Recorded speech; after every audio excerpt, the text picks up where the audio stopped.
Um crime bárbaro expõe, mais uma vez, falhas gritantes numa investigação policial. Tainá, de 14 anos, foi estuprada e assassinada em Colombo, na Grande Curitiba. Dias depois, a polícia apresentou 4 assassinos confessos, funcionários de um parque de diversões que logo seria destruído pelos vizinhos em clima de revolta. Mas o que parecia uma operação policial bem-sucedida, logo se mostrou um erro grave. Exames de DNA revelaram que o sêmen encontrado nas roupas íntimas da garota não pertencia a nenhum dos suspeitos. Os 4 foram libertados e agora a justiça investiga as denúncias de que eles foram torturados para confessar o crime. De acordo com o Ministério da Justiça, de cada 100 homicídios no país, apenas 8 são solucionados pela polícia. A impunidade é a regra. Onde está o problema? Nas leis ou na gestão da segurança? Faltam recursos ou faltam profissionais competentes? Será possível mudar essa realidade? Em Colombo, onde a investigação voltou à estaca zero, a mãe de Tainá conta com apenas um trunfo: sua própria disposição de incomodar, de cobrar a polícia. Abre aspas. Eu sempre vou correr atrás. Eu quero respostas. Fecha aspas. Para falar de crime, dos erros e das dificuldades que afetam as investigações policiais, recebemos aqui Felipe Levitt Zilberman, promotor de justiça do Primeiro Tribunal do Júri de São Paulo, e Renato de Vito, defensor público do Estado, coordenador da Comissão de Justiça e Segurança do IBCCRIM. Sejam muito bem-vindos. A gente viu esse caso e a pergunta que vem é: isso é uma exceção ou é muito mais comum e usual esse tipo de erro por precipitação da polícia do que a gente gostaria no Brasil? Eu tenho a impressão que o erro judiciário ele acontece com maior ou menor frequência em qualquer país do mundo, bem aparelhado, mal aparelhado, com uma gestão eficiente ou com uma gestão ineficiente. Acho que a grande questão que se coloca a partir desses exemplos é: será que o Estado brasileiro, as instituições e a sociedade, elas se postam adequadamente em relação ao problema da violência policial? O nosso caso, paradigma, embora a gente não possa entrar em detalhes, evidentemente, sobre a investigação e sobre a prova desse inquérito, pelo noticiário, há indicativos de perfuração intestinal de um dos suspeitos. Há indicativos de rompimento do tímpano de um dos suspeitos. Então, eu acho que o que se coloca é... uma tortura bárbara para conseguir a confissão. A gente pode até diminuir a frequência do erro judiciário, melhorando a gestão, melhorando a eficiência da nossa polícia, mas uma grande questão que se coloca é como a sociedade, como as instituições estão se postando diante de uma violência do Estado, que no exemplo brasileiro é muito acima do que se vê pelo mundo afora. Quando o suspeito é pobre, da periferia das cidades, parece que a leniência policial é maior na técnica, né, ou na fiscalização, quando o caso não tem tanta repercussão imediata. Mas você concorda? Olha, eu acho que justamente para se evitar o erro judiciário, porque o erro ele é inerente a toda e qualquer atividade humana, né? Sempre onde existe uma atividade humana, existe a possibilidade de erro. Então, justamente para evitar o erro judiciário, que é gravíssimo, é que nós temos hoje no Brasil um amplo sistema recursal, né? Todas as decisões judiciais são cabíveis recursos para o Tribunal de Justiça, onde o fato vai ser reanalisado por 3 desembargadores. Depois dessa decisão ainda é cabível um recurso para o Superior Tribunal de Justiça. Interessante, você acha que isso é consequência já de uma falha na investigação lá no... Exatamente, é um sistema feito justamente para se evitar ou se minimizar a quantidade de erros. Da decisão de segunda instância ainda cabe recurso para o Superior Tribunal de Justiça. Da decisão do Superior Tribunal de Justiça ainda cabe recurso para o Supremo Tribunal Federal. Depois de tudo isso ainda cabe uma ação chamada revisão criminal. Então, para que um erro judiciário se perpetue, se concretize, é preciso que muitas autoridades errem. Então, sim, claro, mas um erro como esse, quer dizer, alguém torturado, sim, condenado, preso por alguns dias, ou não, ou claro, por um período, o dano já está feito, e é um dano da mão pesada do Estado, né? Exatamente, já é um erro e que adveio de uma conduta criminosa, o que tudo indica aí nos noticiários, de uma violência policial que é inaceitável. Então, nós também temos que coibir a utilização da tortura, que seria muita hipocrisia se nós disséssemos que não existe tortura no país, seria o mesmo que dizer que não existe corrupção no país.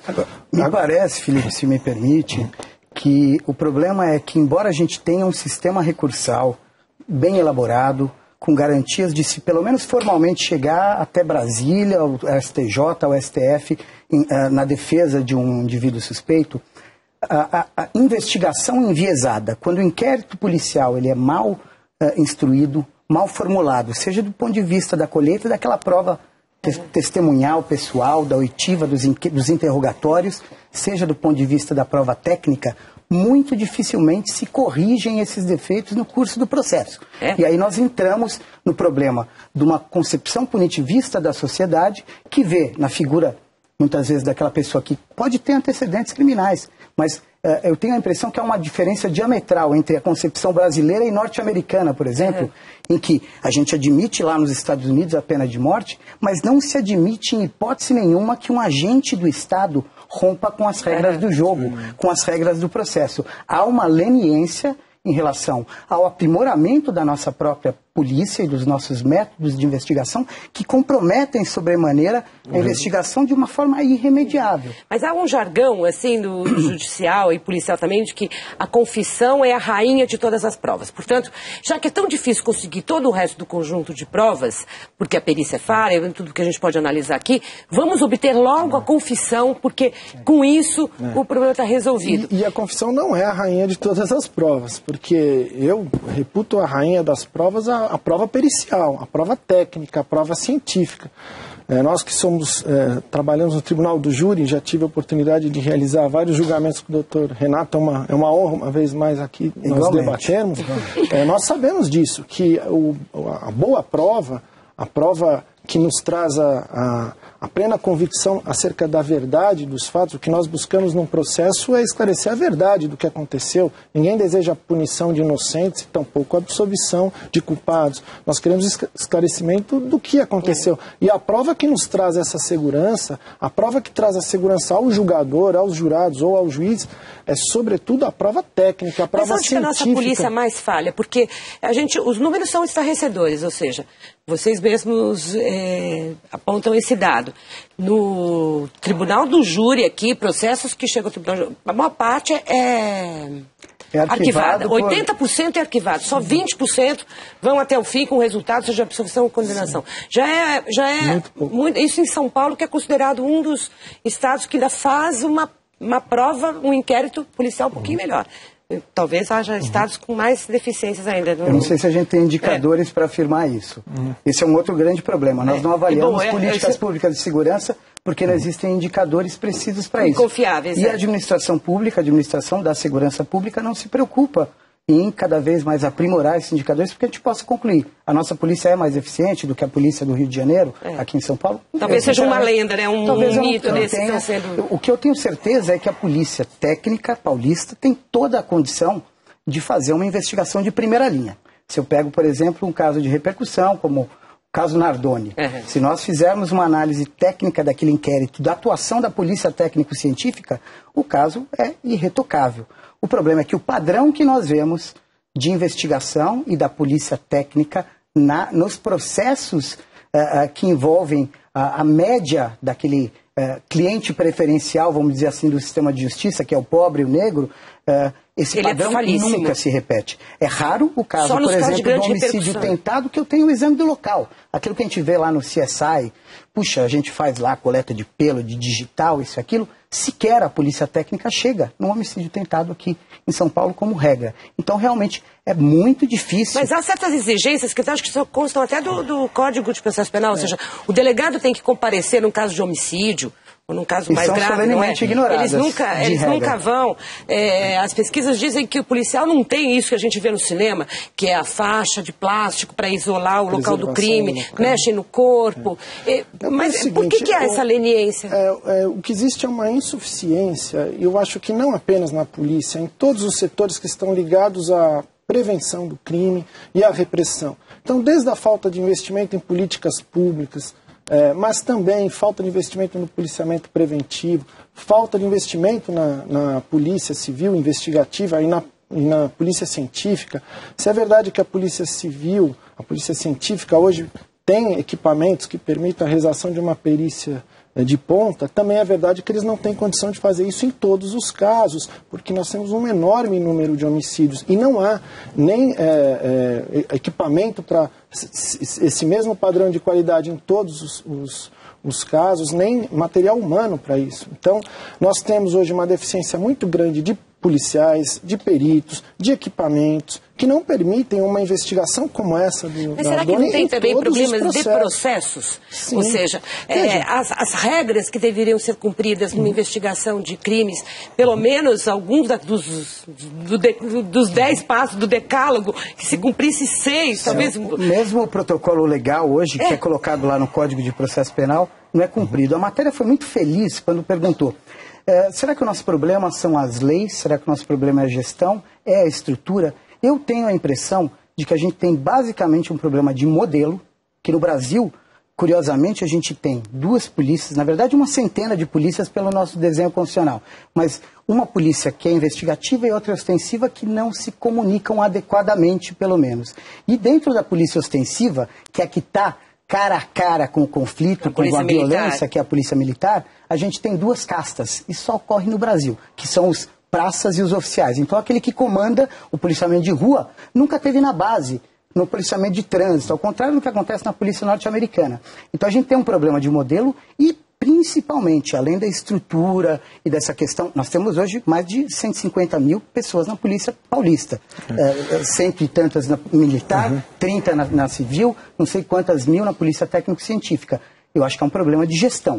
A falta de integração e circulação da informação entre as instituições, ela é crucial. Agora, veja a extensão e a gravidade do problema. Vamos imaginar que nós tivéssemos essa polícia dos nossos sonhos e que esclarecesse 99% dos casos. Nós não teríamos promotores suficientes para fazer frente a essa demanda, nós não teríamos defensores suficientes para defender todas essas pessoas, nós não teríamos juízes para julgar todos esses casos e nós não teríamos vagas no sistema penitenciário para todas essas pessoas. Aliás, nós já não temos vagas no sistema penitenciário e a maior parte dos crimes não é apurado. Então, por isso que eu digo, a falta de investimento não se restringe apenas à polícia, ela passa pelas políticas públicas, pela polícia, pelo Ministério Público, pela Defensoria Pública, pelo Poder Judiciário e lá no final da ponta no sistema penitenciário. Falta investimento em todas essas áreas. Então seria de se espantar que nós tivéssemos um índice melhor de esclarecimentos do que o que nós temos hoje. Porque é um sistema que vai de uma ponta à outra deficitário. Mas aí você acha que, quando a gente fala, é um sistema, tudo bem, é um sistema que vai, né, da polícia judiciária ao sistema penitenciário. Mas, digamos, a nossa sociedade, os nossos governos resolveram fechar os olhos para isso e dizer, já que o problema é tão grande, façamos apenas o que é possível e o resto... Eu tenho a impressão que o que o Felipe está tentando dizer é que resolver o problema da violência e da criminalidade apenas a partir da polícia é uma ilusão. O exemplo brasileiro nos indica isso. Hoje nós somos um dos países que mais encarcera no mundo, e a gente vive discutindo se há impunidade, mas enfim, impunidade para quem? Mas também temos 50 mil homicídios por ano? Temos 50 mil homicídios por ano, com uma diferença regional bastante acentuada, e o problema, me parece, é que entender a chave da solução desse problema da violência a partir dessa ótica meramente punitivista, que a polícia vai resolver esses problemas, é deixar de lado todo o eixo preventivo, que é um conjunto de políticas públicas ordenadas, de caráter social, e aí entra, eu quero mais policial ou professor, ou mais saúde pública, pauta que está posta hoje na discussão nacional. E também outras políticas de integração, de inteligência. Cadê o nosso pensamento sobre a construção das cidades, o urbanismo, a iluminação pública, o monitoramento tudo por isso câmeras, que facilita a segurança, né? E a gente costuma pensar que só viatura e armamento que vai resolver esse problema, e cadeia. E não é. Eu queria que o Felipe desse um exemplo de falhas que são usuais nos inquéritos que você recebe. Dar um exemplo. Só para confirmar, uma das coisas que se diz é que a maior parte dos inquéritos são baseados em testemunhas, se não se obtém a confissão, mas em testemunhas que ouviram falar, que disseram que ficaram sabendo, mas que nem são testemunhas. Eu vou te dar um exemplo clássico, e o Renato vai concordar comigo. Existe um exame pericial chamado exame residográfico, que visa obter na palma de alguém que tenha efetuado um disparo de arma de fogo resquícios ali de pólvora, de consequência do disparo. O método pericial utilizado é tão rudimentar que em quase 16 anos em que eu atuo como promotor criminal, eu só tive um único caso em que esse exame detectou a pólvora. Quer dizer, o resultado foi positivo. Está negativo, e é um negativo que não é nem conclusivo, porque os próprios peritos já dizem, olha, o resultado negativo não significa que aquela pessoa não tenha atirado. Porque muitas vezes a pessoa admite, fala, eu atirei.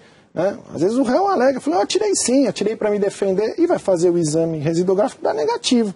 Porque o método é obsoleto, é rudimentar, e é um caso corriqueiro.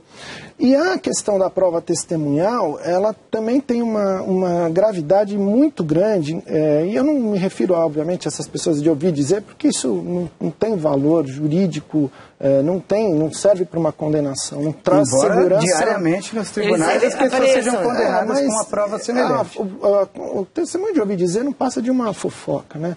Eu me refiro à testemunha presencial, à testemunha ocular. Como nós temos um histórico de impunidade no país, por conta de todas essas deficiências que nós vamos aqui falar, a população não confia mais nas instituições, ela não confia na polícia, ela não confia no poder judiciário. Então é muito difícil um indivíduo que tenha presenciado um crime, é muito difícil que ele compareça na frente de um juiz e diga o que viu, e aponte alguém como autor desse crime. Porque ele sabe que ele não vai ter proteção. Não existe uma proteção efetiva para ele. Ele não confia... O serviço de proteção testemunha não funciona. Muito aquém do que nós gostaríamos. Ele não confia na justiça. Ele acha que aquele indivíduo será, se for condenado, e se todo o sistema funcionar, que ele será colocado em liberdade em muito pouco tempo. E ele pode vir se vingar. Irá se vingar. Então é muito difícil alguém que tenha presenciado um crime que preste um depoimento e contribua com a justiça. A polícia, ela precisa de perícia, mas ela também precisa da colaboração da população. E hoje, a polícia está perdendo a colaboração da população. Já nesse sentido, o trabalho da defensoria, digamos, é mais fácil do que da promotoria, né? Eu discordo. Se os processos são tão mal feitos, não é mais fácil derrubar um processo? Na verdade, se nós levássemos ao pé da letra a regra do jogo e as regras do Código de Processo Penal, muito possivelmente conseguiremos apontar falhas graves, irregularidades graves na grande maioria dos processos. Ocorre que o sistema de apreciação de provas no Brasil é bastante complacente com essas irregularidades. Então, quando a gente chega no tribunal do júri, eu aponto falhas. Por exemplo, eu vou fazer uma identificação pessoal. A Mônica é apontada como autora de um crime e o nosso código fala, eu tenho que colocar 3 pessoas ao lado com características semelhantes à da Mônica para que a testemunha aponte quem é. E aí, havendo uma incomunicabilidade, ela vai, em algumas circunstâncias, isso é levado muito a sério nos Estados Unidos. Aqui, sequer são colocadas outras pessoas, a pessoa já é apontada no local da apreensão, e nós falamos e bradamos pela defesa, dizendo temos que observar a regra do jogo, só assim a gente aperfeiçoa a polícia. E, infelizmente, o judiciário não anula essa prova, e os jurados, no caso do tribunal do júri, muitas vezes entendem. Porque aquele rapaz tem antecedente, olha, se não foi por esse, talvez ele esteja pagando por outro que fez e que a polícia não apurou. Então fica esse ranço de preconceito grande, porque a gente mencionou os Estados Unidos aqui, mencionou o caso do Paraná, e a gente está acompanhando o julgamento na Flórida do caso Zimmerman e do assassinato daquele jovem negro... Traven, né, o nome dele? Sim. E ali foi a mesma coisa, quer dizer, a polícia também foi preconceituosa, ela viu uma cena, ela tomou um partido, ela tomou uma decisão, e só depois, com a pressão pública, que ela foi investigar, pegar testemunhas, e o resultado é insatisfeito. Ou seja, aqui também, vocês diriam que a carga de preconceito que há entre o assassino ou a vítima pobre, porque às vezes a vítima também é suspeita de crime, né? E ela é culpada pelo próprio crime que sofreu. O clamor pesa público. muito pesa demais no nosso sistema, inclusive na polícia, daqui a pouquinho, depois do intervalo. A gente acompanhou o que aconteceu no Paraná, em que presos acusados de estupro não eram os responsáveis, ou seja, depois de terem sofrido tortura e tudo mais. Acompanhamos os casos dos Estados Unidos também agora, em que a polícia assumiu preconceituosamente uma versão e deixou de fazer o seu trabalho, que é o que a gente supõe que aqui no Brasil acontece também. A polícia não faz o seu trabalho de forma perfeita. Até que ponto o preconceito social, de classe, de cor, a ideia de que vivemos numa sociedade muito violenta, portanto temos que encarcerar todo mundo, até que ponto isso afeta todo o trabalho da polícia, ao jurado e ao juiz? Qual é a visão que vocês têm? Eu tenho a impressão que muitas vezes o clamor público ou o senso comum a respeito da resposta, da reação do Estado contra o crime conspira contra a realização da justiça. Eu tive a curiosidade de olhar os comentários das notícias assim que foram presos os 4 rapazes no Paraná. E os comentários invariavelmente pregavam a pena de morte, a pena de prisão perpétua, a redução da minoridade penal, sem tomar o cuidado de saber que a nossa polícia é falha, sem uma generalização e sem taxá-la de incompetente, mas há falhas que precisam ser enfrentadas.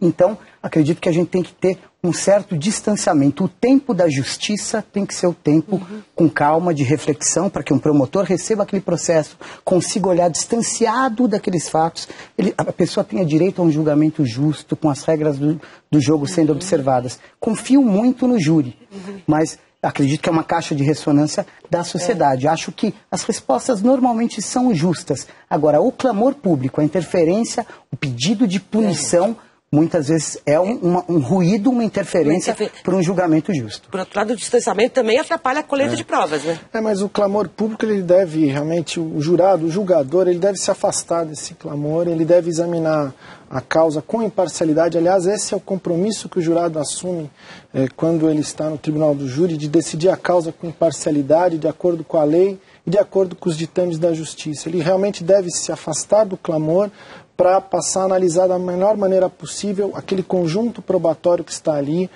o histórico daquela ocorrência que está ali apresentada para julgamento. Nesse ponto todo. Mas o que deveria acontecer com esses policiais que acusaram erradamente? Eles têm que ser severamente, no caso como severamente punidos. Serão? Isso costuma? Existe esse tipo de punição? Sim, porque a tortura é um crime hediondo.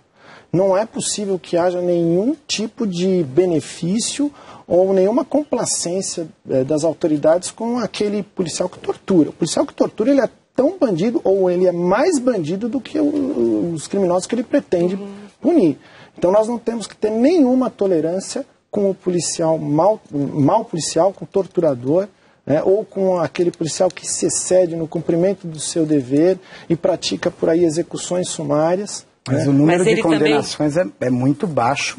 E há um dado interessante, pesquisadores apontam que no Brasil as pessoas que são condenadas por tortura não são, na maioria, agentes públicos. Quer dizer, você tem até essa figura que é questionável do ponto de vista principiológico, a tortura praticada por particular. A maioria dos condenados do Brasil por tortura não são os policiais, não são os agentes públicos, que seriam os sujeitos ativos. Policiais esses, aliás, que também terão direito a uma investigação, uma perícia. Exatamente. E aí as mesmas dificuldades que nós encontramos em todos os processos, eles enfrentarão também. Iremos encontrar nesses também. Muito obrigada pelas suas reflexões, pelo debate aqui hoje, Renato, Felipe. Obrigada a você também, que acompanhou, entre aspas, até aqui. A gente volta na quinta-feira. Até lá.